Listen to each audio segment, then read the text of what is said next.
pero es verdad que también está habiendo mucha concentración de los corredores pequeños, porque hay determinados desafíos o amenazas o oportunidades, depende cómo se mire, pero es verdad que estamos viendo mundos muy cambiantes. Bienvenidos al podcast Historias Aseguradas, el espacio donde exploramos las temáticas más candentes del sector asegurador en España. Soy Martín, CEO de Folium, y en cada episodio junto a expertos y profesionales del sector analizamos su actualidad y visión de futuro. Si eres un profesional del sector asegurador, te invitamos a seguir escuchando para descubrir las historias y tendencias más relevantes. Comencemos.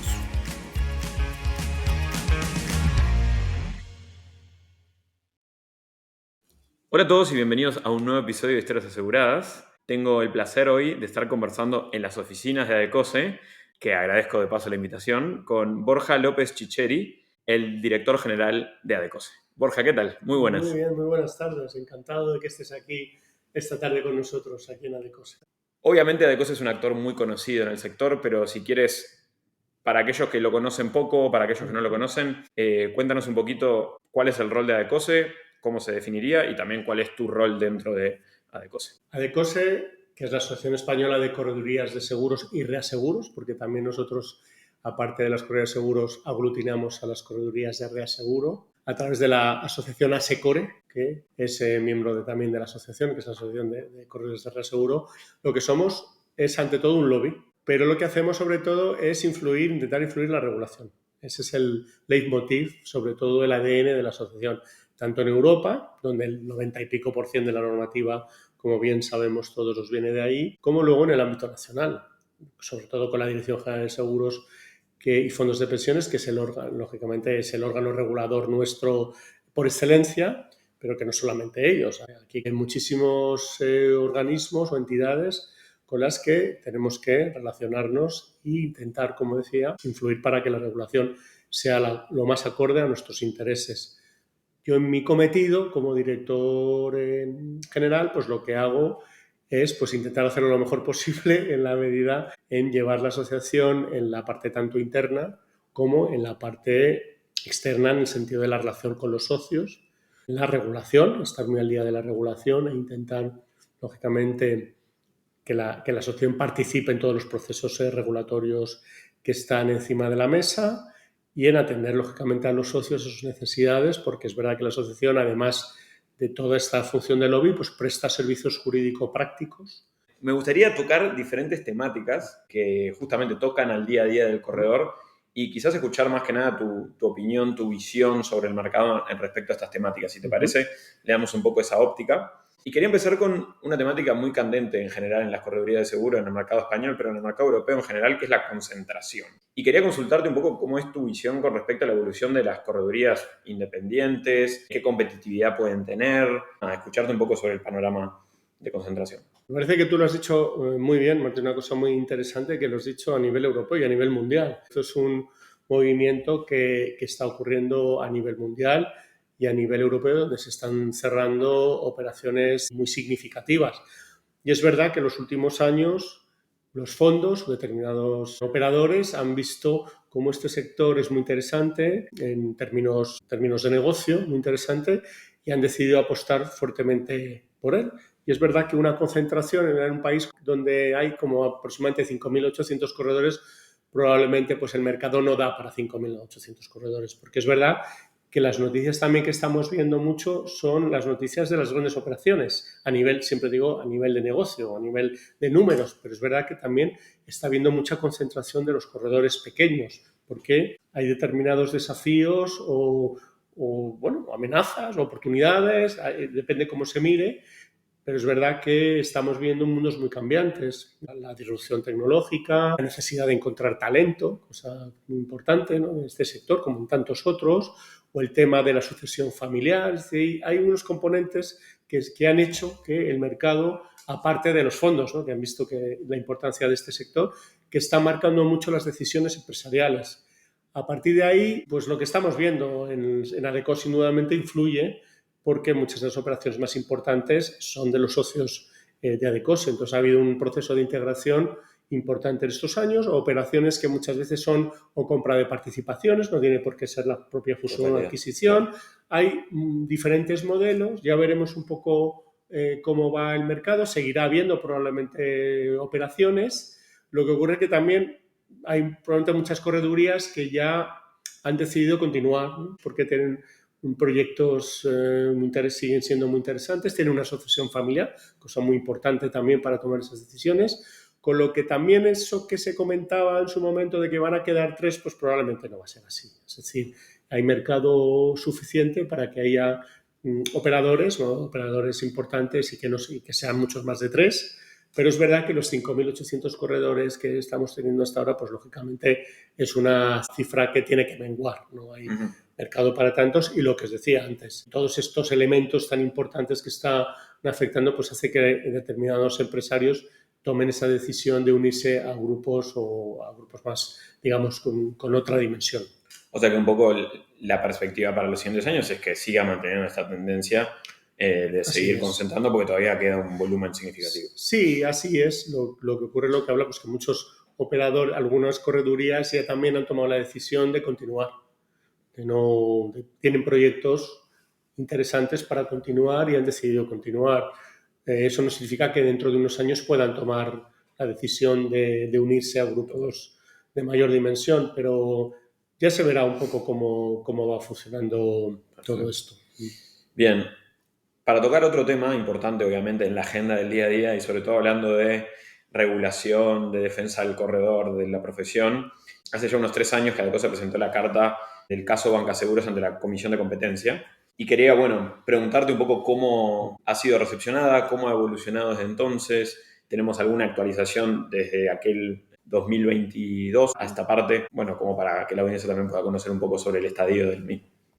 No, la pregunta es muy interesante. Es decir, la Banca Seguros, que es un operador, por supuesto, absolutamente, es decir, que existe como existimos los corredores, como los agentes de seguros, como la compañía de directo, y es un operador que está en la ley y que desde luego tiene una distribución cada vez más importante, desde luego en el ramo vida muy significada, y en el ramo no vida pues también en nueva producción va teniendo números importantes. Ahí lo que ocurrió cuando nosotros fuimos a la Comisión de Competencia fue relacionado con los préstamos ICO, cuando se realizaron préstamos ICO durante la pandemia, que ahí nosotros actuamos de una manera, diría incluso beligerante, porque se estaban dando préstamos, la gente estaba accediendo, las empresas, a préstamos ICO, y había entidades financieras en un momento que aparte les hacían contratar seguros. Nosotros hicimos una acción importante con el presidente de ICO en ese momento, que él mismo tomó unas acciones también muy significadas para que esto se parara. Entonces nosotros lo que hicimos fue recopilar por parte de los clientes, de nuestros socios, recopilar casos que presentamos a la Comisión de Competencia. Pero esto lo ligaría con un informe que hicimos en paralelo sobre los casos de Banca Seguros, de cómo se distribuye Banca Seguros en España, y fue un informe muy importante, detallado, de cómo a ciertas prácticas pues entendíamos que no son las más idóneas. En este sentido, nosotros no vamos en contra de que la Banca Seguros distribuya seguros, solo faltaría. Lo que entendemos que la Banca Seguros, pues como cualquier canal, tiene que hacer las cosas para que los clientes al final adquieran sus productos con ellos y estén asesorados, como todo el mundo. Por tanto, tanto en ese caso como el ICO, como en general, nosotros lo que le pedimos a la Banca Seguros es luego que haga la distribución, pues eso, en cumplimiento de la normativa, como no debería ser de otra manera. Y ahí, obviamente, está la parte más hacia la regulación, y luego, obviamente, está una práctica más del mercado. Pensando en los socios de ADECOSE, ¿cómo se les transmite para que puedan comunicar a su asegurado o a un potencial asegurado que tenga cuidado justamente ante estas prácticas? A ver, nosotros en realidad, lo que abogamos más, sobre todo esto fue un caso más puntual por el tema del ICO, por la situación en la que está, pero nosotros lo que abogamos, sobre todo, lo que intentamos es que en las distintas transposiciones primero la normativa europea. La normativa europea, todo lo que sea la normativa hipotecaria, hemos estado muy presentes planteando observaciones y propuestas de enmiendas a la normativa europea. Luego, posteriormente, a la transposición de la normativa hipotecaria, eso es la ley de crédito inmobiliario, ¿no? hemos presentado propuestas, hemos estado encima de esta normativa que viene un poco, que tiene una relación muy importante con la venta vinculada y la venta combinada de los productos aseguradores, pues vinculados y combinados al crédito hipotecario. Ahora mismo la normativa europea, que es la que se ha transpuesto en nuestro mercado, es que tú no puedes, las ventas vinculadas están prohibidas y en este caso sí están permitidas las de la banca de seguros con un producto de garantía, por ejemplo, de garantía del crédito, pero siempre que si está vinculado tú puedas aportar un seguro que tenga las mismas características y tiene los mismos términos, la misma protección, no lo tenga que aceptar la banca. Okay. Sin cobrar gastos de verificación, que eso lo introdujimos nosotros en todo lo que fue la transposición. Pero luego está la venta combinada, que es lo clásico, ¿no? Lo de te bajo el tipo de interés porque quieres un producto de vida, un producto de hogar. Eso está permitido. Lo único que se debe hacer con total transparencia.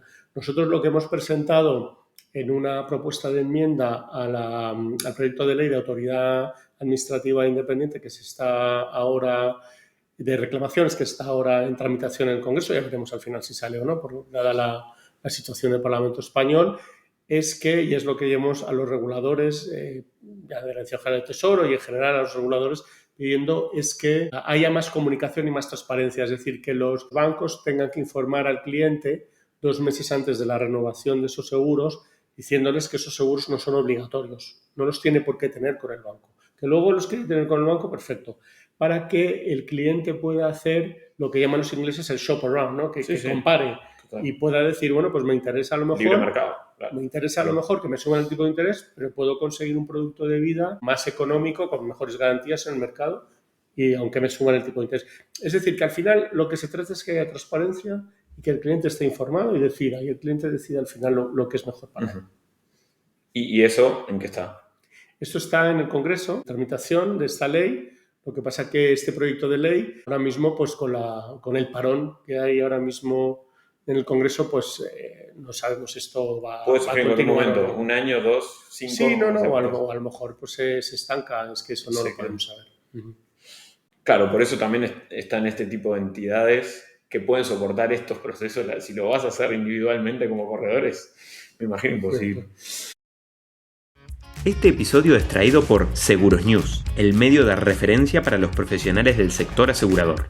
Y también por Wilfredo, el nuevo asistente de WhatsApp con inteligencia artificial de Folium, creado para transformar el día a día de corredores y agentes de seguros. Puedes probarlo gratis escaneando el QR en la descripción o ingresando a wilfredo.chat. Continuamos. Bien, ¿y dónde crees que está el equilibrio entre la banca de seguros y la mediación tradicional? Entiendo que hay una competencia natural porque obviamente el cliente es uno y puede cubrirse de distintos lugares, pero ¿dónde crees que puede estar esa convivencia? Volvemos a lo mismo, si esto es lo que se trata es de intentar distribuir de la mejor manera y cumplir la normativa, es decir, que el cliente esté informado, que el cliente pueda tomar decisiones y que el cliente al final decida con quién quiere que sea su mediador, cómo quiere que le ofrezca, cómo quieren que le distribuyan ese producto y sobre todo en el asesoramiento y en la asistencia. Nosotros, lógicamente, vamos a defender siempre a nuestra figura, que es aproximadamente el 19% de toda la distribución de los últimos datos del sector asegurador, cuando además pues nosotros pues no tenemos, nadie está obligado a tener un corredor de seguros. Que bueno, pues eso demuestra que nosotros sí aportamos valor, sobre todo en determinados ramos, donde ahí somos francamente muy, muy significados en lo que es la distribución. Pero ahí lo que se trata es que podamos competir, como he comentado, pues cumpliendo con la ley y haciéndolo lo mejor posible y que el cliente, de alguna manera, puede ser siempre libre de decidir. Excelente. Cambiando un tercer eje, si te parece, que es un poco el modelo de ingresos del corredor. Que recuerdo una charla que estuve que tú comentaste que uno de los puntos a defender en la Comisión Europea General es la parte de defender la comisión sobre los honorarios, o bueno, que puedan convivir ambos. Me gustaría que me cuentes un poco en qué está eso a nivel europeo. ¿Puede llegar a cambiar en el corto plazo el modelo de ingresos del corredor o por ahora no corre demasiado riesgo? Si lo enfocamos desde el punto de vista regulatorio, lo que nos marca la normativa nuestra es la Directiva de Distribución de Seguros, donde puedes cobrar comisiones, puedes cobrar honorarios. En España, al transponer los comisiones honorarios o los dos. Si bien es cierto que en España hubo una medida que se estableció por parte de la Comisión Nacional del Mercado de Valores que copió el modelo MiFID II, en el sentido de que si informas al cliente de que ofreces un asesoramiento independiente, ahí no puedes cobrar comisiones en los productos de vida ahorro, los Unit Link, los clásicos. Entonces, ahí es verdad que esta medida que nos cogió a todos por sorpresa, a todos, porque esto fue absolutamente, pues eso, una medida que entró en el Congreso, así como entró, pues indudablemente sí lo hemos encontrado pues bastante injusto, porque claro, es una medida que si bien está establecida en otros países de la Unión Europea, es verdad que en un mercado en España donde el corredor no es fuerte distribuyendo ese tipo de productos, pues tampoco lo hemos entendido. Creemos que es una medida bastante injusta y es una anomalía de nuestra normativa, porque al fin y al cabo lo que necesita el cliente es cuanta más competencia mejor, cuantos más distribuidores mejor, y es muy complicado plantearle al cliente que pague honorarios por un tipo de asesoramiento en productos de estos de Unit Link o vida ahorro, y es lo que está pasando. Se crean agencias de seguros que son las que al final distribuyen estos productos para cobrar comisión. Claro. La comisión para nosotros es un elemento esencial porque, y lo hemos peleado mucho en Europa y lo estamos peleando constantemente, porque mutualiza y sobre todo en lo que respecta a quien justamente estas medidas quiere proteger más, que es al minorista, porque la mutualización que plantea la comisión hace que al final todo el mundo pueda acceder a estos productos que de otra manera, si fuera con asesoramiento, mucha gente no accedería, más en un entorno donde queremos que muchos de estos productos se distribuyan porque hay un problema grave de envejecimiento y donde queremos, y justamente la Unión Europea, uno de sus pilares fundamentales es esta unión de mercado de capitales o la unión de ahorro e inversión, como lo llaman ahora, que uno de los pilares es que el inversor minorista pues invierta en productos financieros, cosa que lo hacen en otros mercados como Estados Unidos es mucho más potente y no aquí, con lo que todas las medidas que cercenen esto no van a contribuir a una mejora. Pero lo que es verdad es que ahora mismo el debate que siempre existe, ¿no? Este debate, ¿por qué negarlo? Pero en Europa ahora mismo lo que sí es verdad que hay una propuesta muy importante que se está debatiendo desde hace un par de años, que es la propuesta de estrategia de inversión minorista, que se llama RIS, donde va justamente para los productos de este tipo de productos. Y ahí la primera propuesta de la Comisión Europea en su momento era prohibir las comisiones a toda la distribución, pero finalmente era una posición muy, muy potente, demasiado fuerte al principio y al final tuvieron que recular. Bueno, y para llegar a un cuarto eje, me gustaría hablar de algo que comentabas al principio, que es de inteligencia artificial. Consultarte, ¿crees que estamos ante una herramienta realmente disruptiva en la forma que tenemos de trabajar? ¿Estamos ante una herramienta tecnológica que tendrá un impacto, pero no tanto como se está hoy por hoy comentando? ¿Algo en el medio? Yo no soy un experto para nada en esto, con lo que es difícil que lo que yo pueda decir pueda ser interesante a efectos de por dónde va la inteligencia artificial. Lo que pasa es que lo que sí nosotros hemos trabajado desde hace 4 años con una consultora todo este tema de disrupción tecnológica, transformación tecnológica, porque lógicamente sí vemos que esto tiene un impacto tremendo en las organizaciones, tanto internamente como en las relaciones con los clientes, con lo que no podemos quedarnos atrás.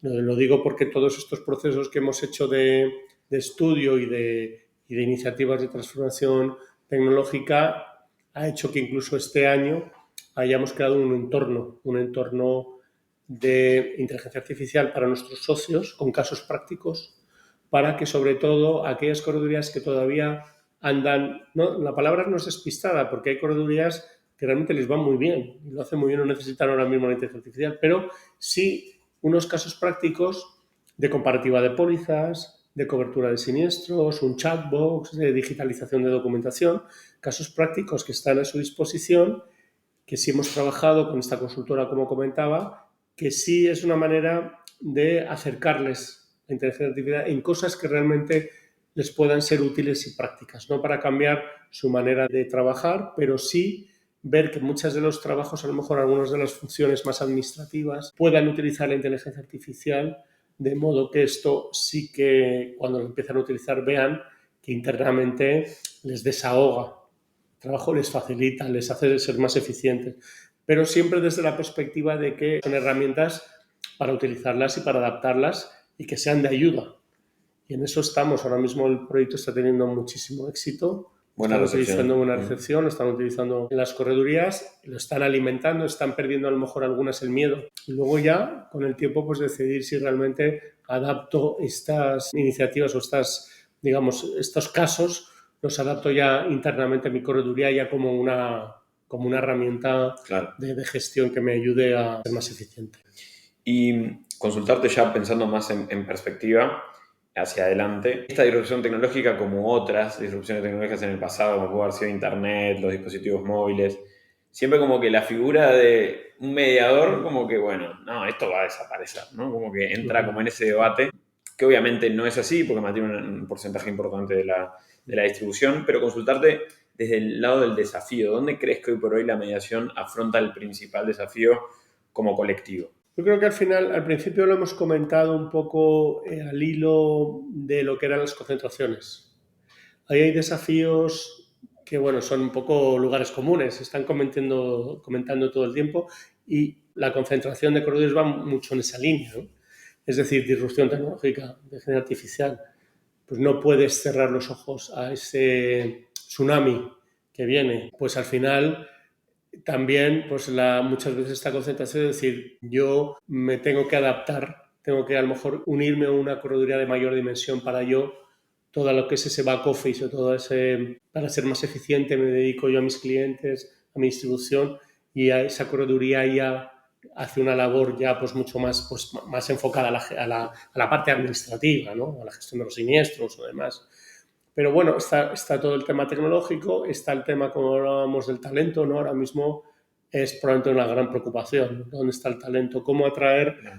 Bueno, ya vemos, ¿no? Las corredurías, pues, ¿cómo atraes por lo pronto, a la gente joven?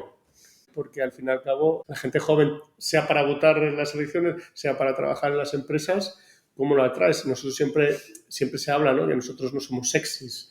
La gente quiere trabajar en la banca, en las grandes consultoras.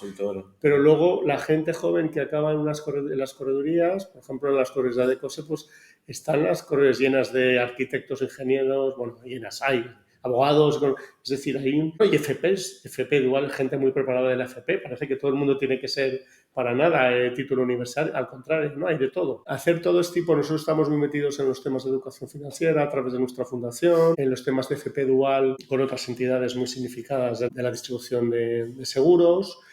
Pues el tema del talento es uno de los temas, desde luego, ahora mismo claves. Y luego otros temas que hemos hablado, también la sucesión familiar, ¿no? Para mucha gente relacionado con esto también, del talento, ¿no? Sí, sí. ¿Quién tiene sucesión familiar y quién no la tiene? Hay que empezar tienes que atraer a lo mejor a tu hijo y a tu hija que en principio no lo ven atractivo, ¿no? Son muchos dilemas y luego el tema que nosotros siempre ponemos encima de la mesa, que es el tema regulatorio.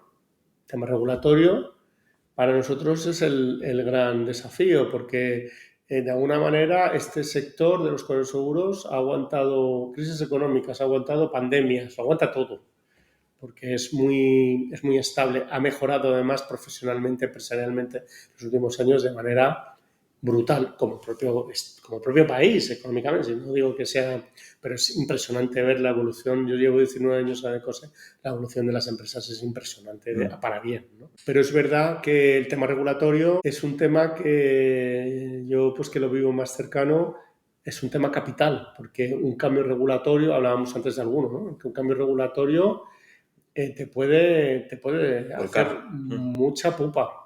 Porque por eso es tan importante estar siempre anticipándote, haciendo lobby, reuniéndote con las distintas autoridades o instituciones europeas y aquí hablar de tu libro y eso es importantísimo porque la parte regulatoria sí que puede darte un cambio de estos pues y al fin y al cabo muchas veces pues lo que nos quejamos, ¿no? Cuando hablas con la parte regular, con quien hace las leyes, pues hay mucha desconexión. Claro.